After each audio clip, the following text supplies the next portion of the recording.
My parents love him, they'll never accept you, she said, dumping me for a guy her family chose. A few months later, she's miserable and begging for another chance.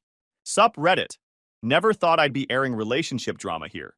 But here we are, 2 years later, and my ex is still losing her mind trying to crawl back into my life. This story's got everything: family manipulation, golden boy syndrome, restraining orders, and an ending that'll make you believe in karma again. Let's start from the beginning. I'm Martin, 28 male, and have been working as a plumber since I was 20. Good money too, pulling in about $75,000 a year in the Midwest, plus side jobs that easily bump that to $90,000 when I hustle. My dad taught me the trade before cancer took him when I was 25.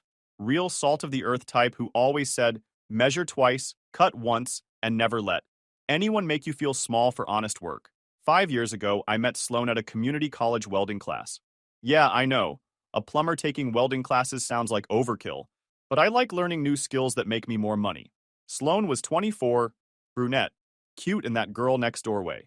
Working on some communications degree her parents were funding while she found herself. She seemed different from the usual college crowd, didn't mind that I showed up with grease under my nails, laughed at my jokes about dealing with backed-up toilets, and actually seemed impressed that I owned my own truck and tools.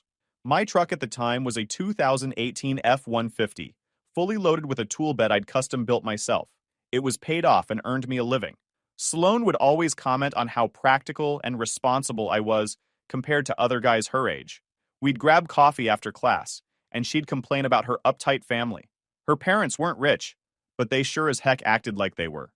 Dad sold insurance for State Farm, Mom worked part-time as a dental hygienist, but they lived in this cookie-cutter subdivision called Meadowbrook Estates. You know the type: HOA Nazis, perfectly manicured lawns, and neighbors who judge you based on what you drive. They had a BMW 3 Series with payments that probably kept them up at night, shopped at stores they couldn't afford, and posted Instagram pics at Olive Garden like they were dining at some five-star joint. Everything about them screamed, "Fake it till you make it," except they'd been faking it so long they forgot they hadn't made it. Sloan seemed different at first. "I don't care about their status obsession," she'd say while rolling her eyes. "I just want someone real, you know? Someone who works hard and doesn't pretend to be something they're not." That should have been red flag number one. In my experience, anyone who says they don't care about something usually cares about it more than anything else in the world. The first time Sloan brought me home to meet the family was like walking into a sitcom. Her parents lived in this beige house that looked exactly like every other house on the street, except theirs had a BMW in the driveway and a Live Laugh Love sign by the front door. Her dad, Edward, was this thin guy with a receding hairline who wore polo shirts and khakis, like it was his uniform. The type who probably practiced his handshake in the mirror and called everyone champ or buddy. He answered the door with this fake smile and immediately launched into the Spanish Inquisition. "So, Martin, plumbing, that's interesting. Is that your long-term plan? Or are you thinking about maybe going back to school? You know, Sloan's communications degree is really opening doors for her." "Yeah, it's working out pretty well so far," I said with a shrug. "Pays decent." Sloan squeezed my hand and gave me that look. You know the one. The "please just get along with my crazy family" look that every guy learns to read eventually. What Edward didn't know was that my decent pay was probably double what he made selling insurance policies to people who couldn't afford them. But I kept that information to myself. Her mom, Carol, was worse. This bleached blonde woman who looked like she'd stepped out of a Real Housewives casting call, but the low-budget version. She spent the entire dinner making these passive-aggressive comments that were technically compliments but felt like insults. "Oh, Martin, you must get so dirty at work. I just couldn't handle that smell on my husband." Then she'd laugh like it was the funniest thing ever, while Edward chuckled along like a seal. "It's so nice that Sloan found someone so practical. Edward and I were just saying how we need to get our guest bathroom redone. Maybe you could recommend someone professional?" "Yeah, I know a guy," I said. What she meant was someone professional, as in not me. Like I was some hack with a plunger instead of a licensed tradesman with 8 years of experience. But the real star of this show? Sloane's younger sister, Brittany. 22 years old, still living at home, working part-time at Sephora at the mall. But this girl acted like she was running a company. She had opinions about everything and the emotional maturity of a wet napkin. Brittany waltzed into dinner, wearing enough makeup to paint a house, carrying her phone like it was a sacred artifact, and immediately started stirring the pot. "Sloan, guess who I ran into at Target today? Remember Chase? He asked about you." She said this while staring directly at me, like she was throwing down a challenge.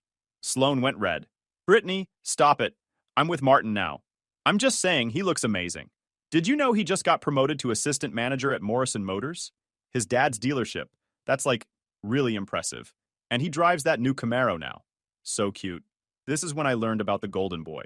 Chase Morrison, 25, known the family since high school. Their families went to the same church. Kids grew up together. Parents were friends. This dude was everything they thought Sloane deserved. Clean job, familiar background, and most importantly, he understood their world.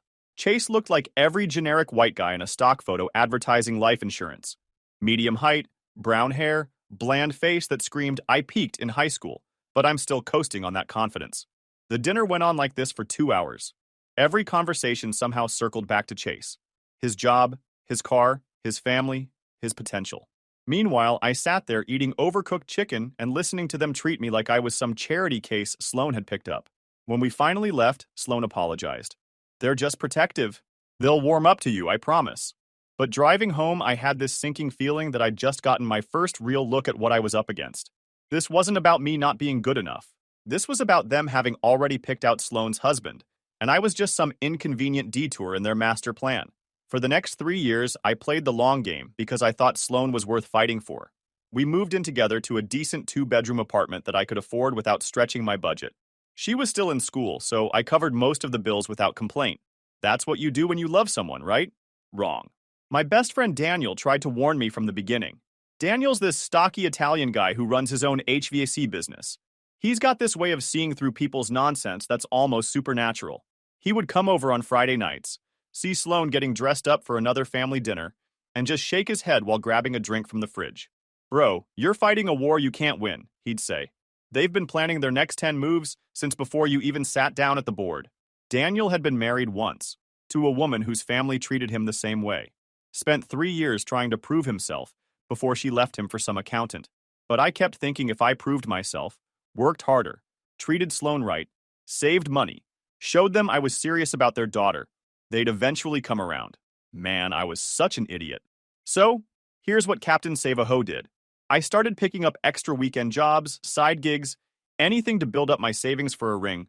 Emergency calls paid double time, burst pipes at 2 a.m., backed up commercial drains on Sundays, water heater installations that couldn't wait until Monday. I was making more money than I ever had, but Sloane wanted to go on expensive dates like her friends, the kind where you drop $200 on tiny portions and fancy cocktails. So I'd bust my rear all week installing water heaters and unclogging commercial drains, then blow half my paycheck trying to keep up with her expectations. Meanwhile, Chase kept showing up at family events like a bad rash. Coincidentally there for every birthday, holiday, random Sunday dinner, church picnic, you name it. Sloane's parents would light up when he walked through the door, like he was their actual son coming home from war. Brittany was his biggest cheerleader, practically bouncing in her seat every time his name came up. Chase is taking night classes now. Business management. That's so smart, thinking about the future. Or, did you see Chase's new apartment?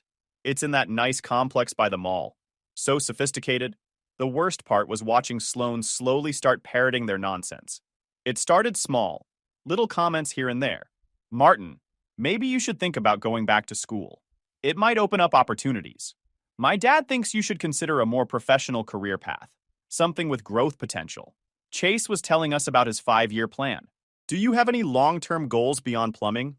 Each comment felt like a tiny knife, but I swallowed my pride because I really loved her.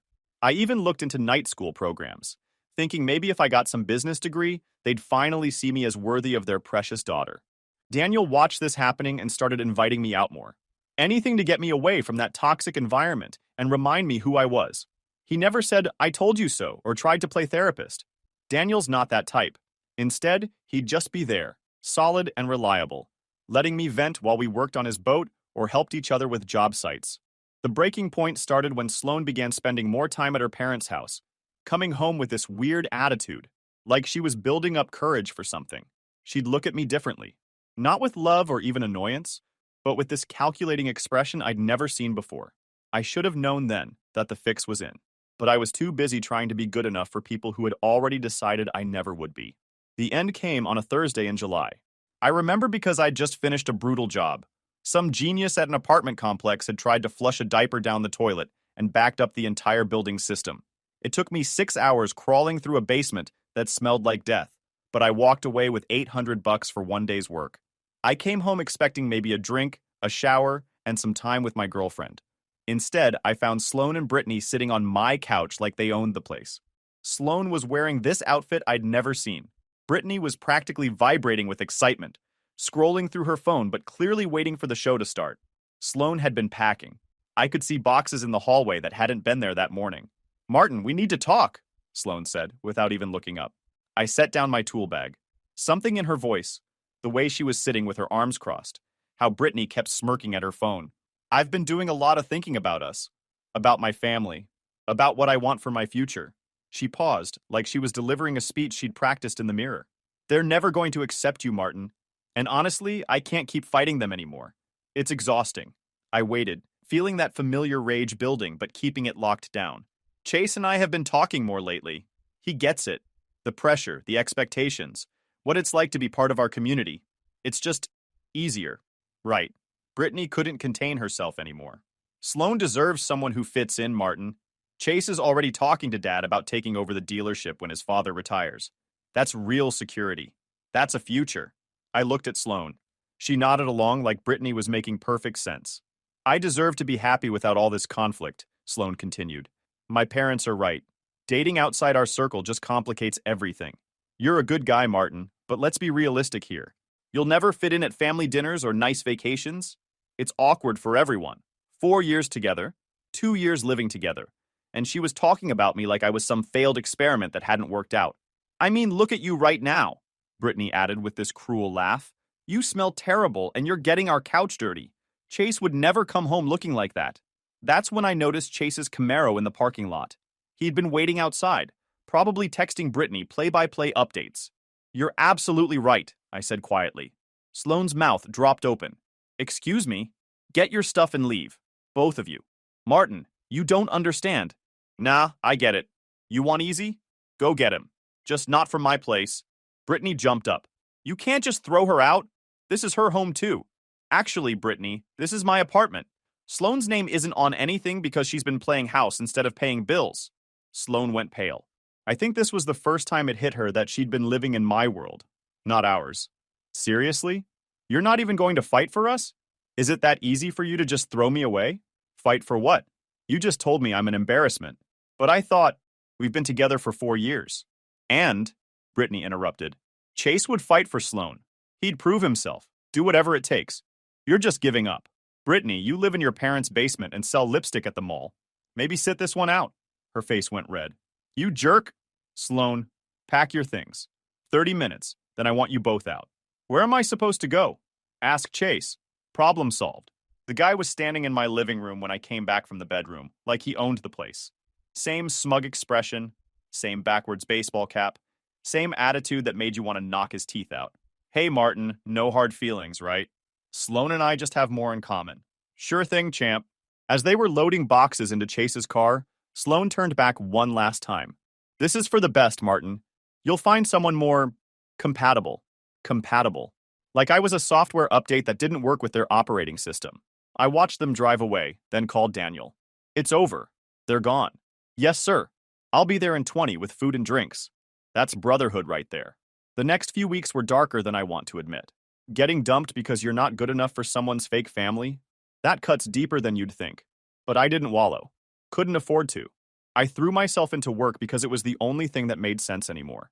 Physical labor, tangible problems, solutions that actually worked when you did them right. Daniel showed up the day after Sloan left with a case of drinks and a job offer. He didn't ask questions, didn't want to talk about feelings, didn't try to tell me everything happens for a reason. He just handed me a drink and got straight to business. "My cousin Rico's got a commercial contract, 30-unit apartment complex, complete plumbing overhaul. Needs to be done in 6 weeks. You in?" "Yeah, I'm in." "Good. We start Monday." "And Martin? Forget that girl.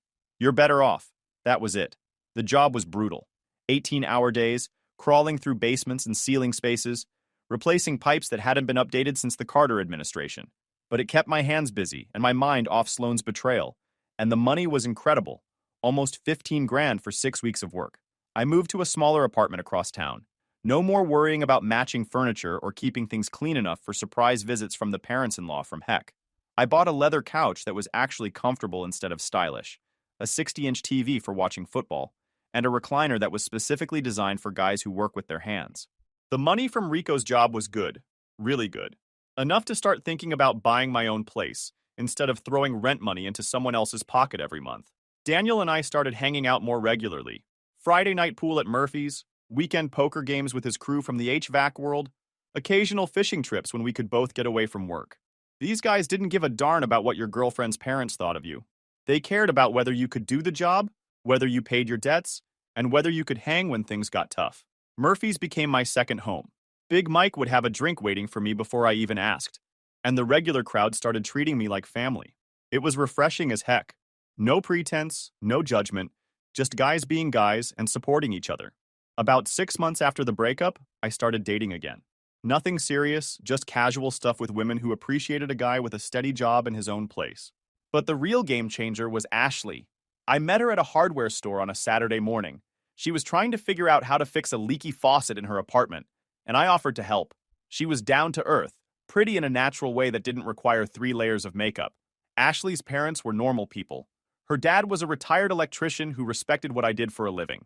Her mom was a school secretary who invited me to family dinners without making me feel like I was being interviewed for a job. Dating her was like remembering what it felt like to be valued for who you actually are instead of who someone thinks you should become. A year after the breakup, I was a completely different person.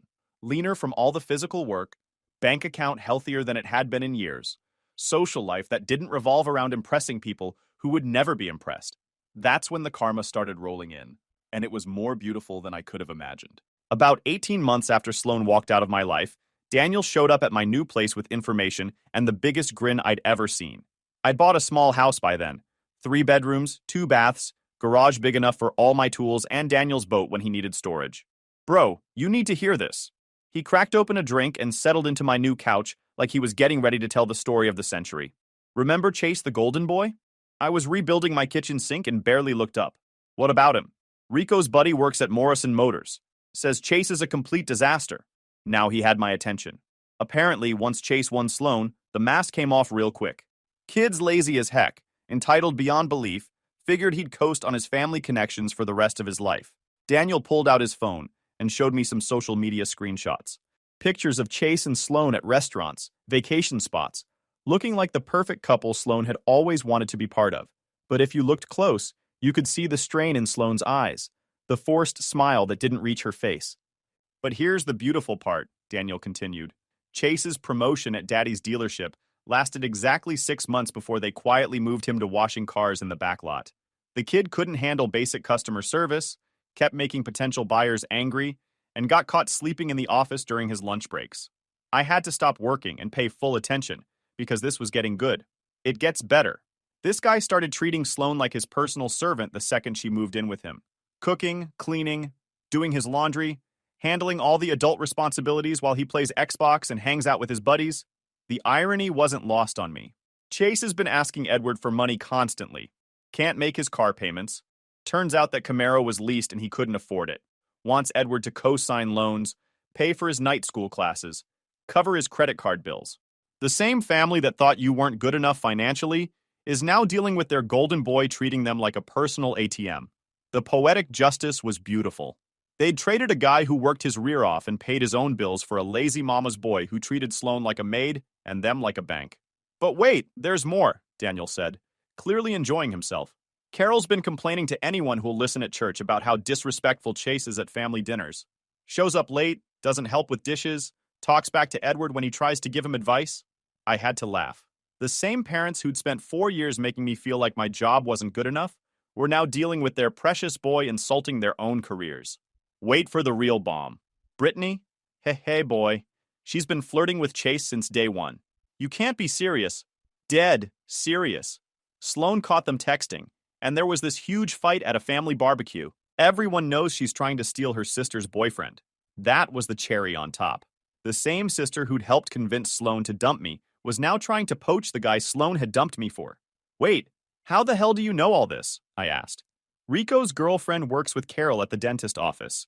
Says Carol comes in every day complaining about Chase, asking if she knows any nice young men who might be interested in Sloan. Apparently, she keeps mentioning how much they miss having you around. I almost choked on my drink. What the heck? Scout's honor. Carol told Rico's girlfriend that you were such a nice boy, and they should never have let Sloan make such a mistake. Like it was Sloan's decision instead of them manipulating her into it. The best part was that while their family was imploding, my life was getting better every day. I'd gotten 2 more big contracts, bought a newer truck with cash, and was planning to propose to Ashley with a ring that would make Sloan's look like it came from a gumball machine. So what are you going to do if they reach out? Daniel asked. Nothing. That's not my circus anymore. But deep down, I was curious to see how much worse it could get for them. I didn't have to wait long to find out. 2 months later, the messages started coming in like a flood. First from numbers I didn't recognize, then through social media accounts I'd forgotten existed, then through mutual friends who suddenly wanted to catch up after months of silence. Martin, it's Sloan. I made a huge mistake. Can we talk? Delete. I miss what we had. Chase is not who I thought he was. Delete. My parents were wrong about everything. They see that now. Can we just... Delete. But she wasn't giving up. The messages got longer, more desperate, more manipulative. Martin, I know you're getting these. Chase has been cheating on me. I caught him with 3 different girls. One of them was my sister. My own sister. Can you believe that? I am heartbroken. Everything's falling apart. My parents are fighting because of the stress. I need someone stable in my life.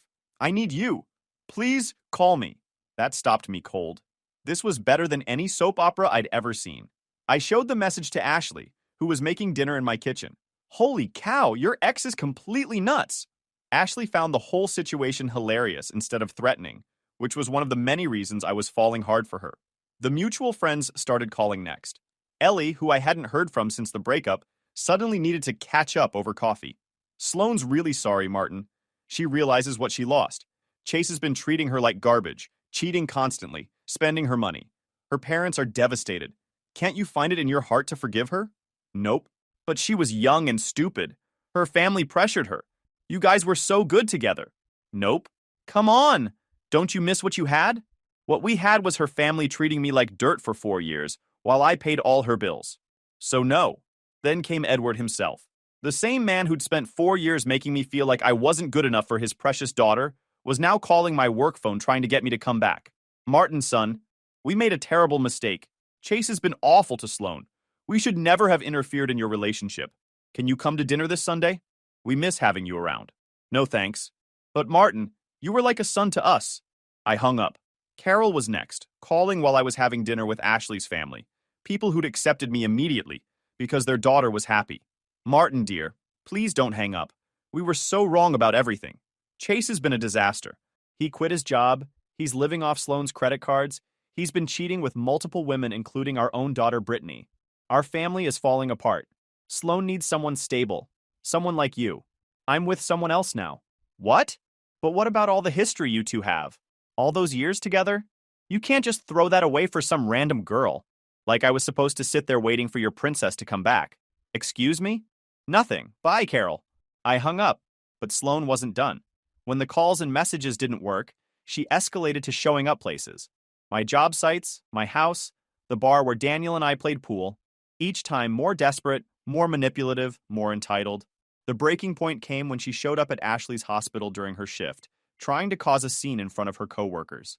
Security had to escort her out while she screamed about how I was making the biggest mistake of my life and would regret choosing some random girl over her. That night, Ashley came home shaken, but more angry than scared. Martin, your ex is seriously unstable. She cornered me and went off about how I stole you from her and how I'll never understand you like she does. Then she started crying and begging me to convince you to take her back. That was it. The next morning, I went to the courthouse and filed for a restraining order. 200 feet minimum distance, no contact, no third-party messages. Violation meant arrest. For 2 months after the restraining order was served, it was blissfully quiet. I thought maybe Sloan had finally gotten the message and moved on with her life. I should have known better. The grand finale happened in October. I was sleeping in at my house when Daniel started calling my phone at 6 a.m. Bro, you need to get up. Crazy ex alert. Easy. She's sitting in her car outside your place. I stumbled to the window and looked out. Sloane's beat-up car was parked directly across from my front door. The car looked terrible. Dented bumper, mismatched tires. one of those temporary spare tires that you're supposed to replace immediately. When she saw me in the window, she got out of the car and started walking toward my house. She looked rough, skinny, pale, wearing sweatpants and a hoodie like she'd given up on trying to impress anyone. "Martin!" she yelled from the street. "I know you can hear me. Just give me 5 minutes. Please." I called 911 while she continued her meltdown in front of my neighbors' houses. Ashley was staying the night, and she woke up to the sound of Sloan screaming like a banshee at 6 a.m. on a Saturday. "Chase left me for Brittany, my own sister. They're engaged now. My parents are getting divorced because of all the stress and fighting. Everything I thought I wanted turned into a nightmare. You can't turn your back on me." She was walking in circles on my front lawn, gesturing wildly with her hands like she was having a full mental breakdown. The neighbors were starting to come outside. The old lady from next door was recording everything on her phone. My mom lost her job because she kept missing work to deal with family drama. My dad's talking about selling the house because Chase spent so much of their money. I lost everything chasing what they wanted for me. The irony was beautiful. You're the only stable thing I ever had. You're the only man who ever really loved me. I was so stupid to listen to them. Please, Martin. I'll do anything to make this right. This was the same woman who'd sat on my couch 2 years earlier and told me I'd never fit into her world. That dating me was too much work. That Chase was just easier. I don't care about any of that superficial nonsense anymore. I just want someone who works hard and treats me right. Someone real. The police showed up just as Sloan was getting to the really good parts of her sob story. 2 officers got out of their patrol car and immediately assessed the situation. A crazy woman screaming on someone's lawn at 6 a.m., restraining order violation in progress. "Ma'am, we need you to step back from the property," the first officer said calmly. Sloan spun around like she hadn't even noticed them arrive. "Officer, this is all a misunderstanding. That's my ex-fiancé in there. We used to be engaged. I just need to talk to him." "Ma'am, do you understand that there's a restraining order in place? You're not supposed to be within 200 feet of this property." Her face went white. "What? No, that's just a piece of paper. Our connection is way stronger than that. Martin, tell them it's okay. Tell them you want to talk to me." I opened my front door but stayed on the porch. "Officers, I want the restraining order enforced." "Martin, no. Please don't do this to me. I have nowhere else to go." The second officer was pulling out his handcuffs. "Ma'am, you're under arrest for violating a restraining order. You have the right to remain silent." Sloan completely lost her mind. "This is insane. Martin, we were together for 4 years. You can't just throw that away." "I made one mistake." "Well, you made a choice," I called from my porch. "Deal with it." They put her in the back of the patrol car while she continued screaming.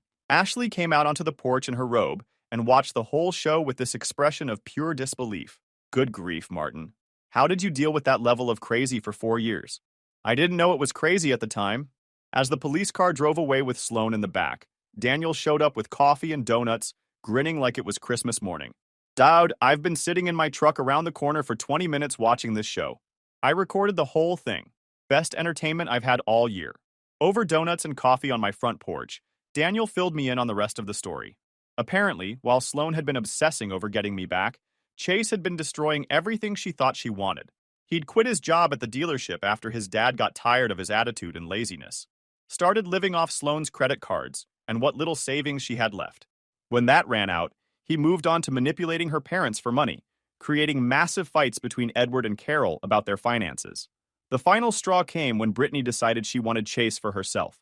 She convinced Chase that Sloan was too damaged from her relationship with me, and that he deserved someone fresh and uncomplicated. Chase dumped Sloan for her own sister, and Brittany moved in with him immediately. Edward and Carol started blaming each other for the whole mess, leading to separation and eventual divorce proceedings. Sloan found herself completely alone. No boyfriend, no family support, no money, and no one to blame but herself. 3 days later, I got a call from my lawyer. Sloan had been charged with criminal harassment and violation of a restraining order. Her parents were trying to negotiate a plea deal to keep her out of jail, but the prosecutor was pushing for actual consequences. "She's looking at up to 6 months if convicted," my lawyer told me. "Her attorney wants to know if you'd be willing to testify about the pattern of harassment leading up to the restraining order." Absolutely. 2 weeks after that, Daniel brought me more updates. Sloan had moved out of state to live with some distant relatives in Arizona, trying to escape the mess she'd created. Chase and Brittany had broken up after a month when he cheated on her with someone else. Edward and Carol's divorce was finalized, and they'd both lost significant money in legal fees. The house in Meadowbrook Estates was up for sale. Turns out they couldn't afford the mortgage without both incomes. Meanwhile, my life kept getting better every day. Ashley and I got engaged 6 months later with a ring that was twice the size of the one I'd bought Sloan, paid for with money I'd earned. Ashley's parents treated me like family from day one. Her dad and I spent weekends working on projects around their house, talking about everything from sports to business to life. Her mom invited me to every family gathering and actually listened when I talked about my work, instead of making me feel like I should be embarrassed about it. This is what it feels like to be valued for who you actually are. The final piece of poetic justice came a year later, when I ran into Edward at a hardware store. He looked older, thinner, beaten down by the consequences of his own poor judgment. When he saw me, he actually tried to duck down a different aisle to avoid me. But I wasn't going to let him off that easy. "Hey, Edward," I called out, walking over. "How's things?" He couldn't meet my eyes. "Oh, hi, Martin. Things are different. Complicated." "Yeah, heard about the divorce. That's rough. We made some mistakes. About you, about Chase, about what was important." "Yep." He finally looked up. "For what it's worth, Carol and I both realize now that you were good to Sloan. Little late for that." He nodded, looking defeated. "I know, I wanted you to know that we were wrong. About everything." "Yeah, you were." I grabbed my cart and headed toward the checkout. "See you around, Edward." Then I walked away. Sloane's still in Arizona, last I heard. Still single, still dealing with the consequences of chasing fool's gold instead of appreciating what was real. Chase has moved on to his next victim, some 19-year-old he met at a bar who doesn't know any better yet. Brittany's back living with her mom in Carol's new apartment, working the same dead-end job. Me? I'm married to Ashley now, running my own business, living in a house I bought with my own money, surrounded by people who actually give a darn about me.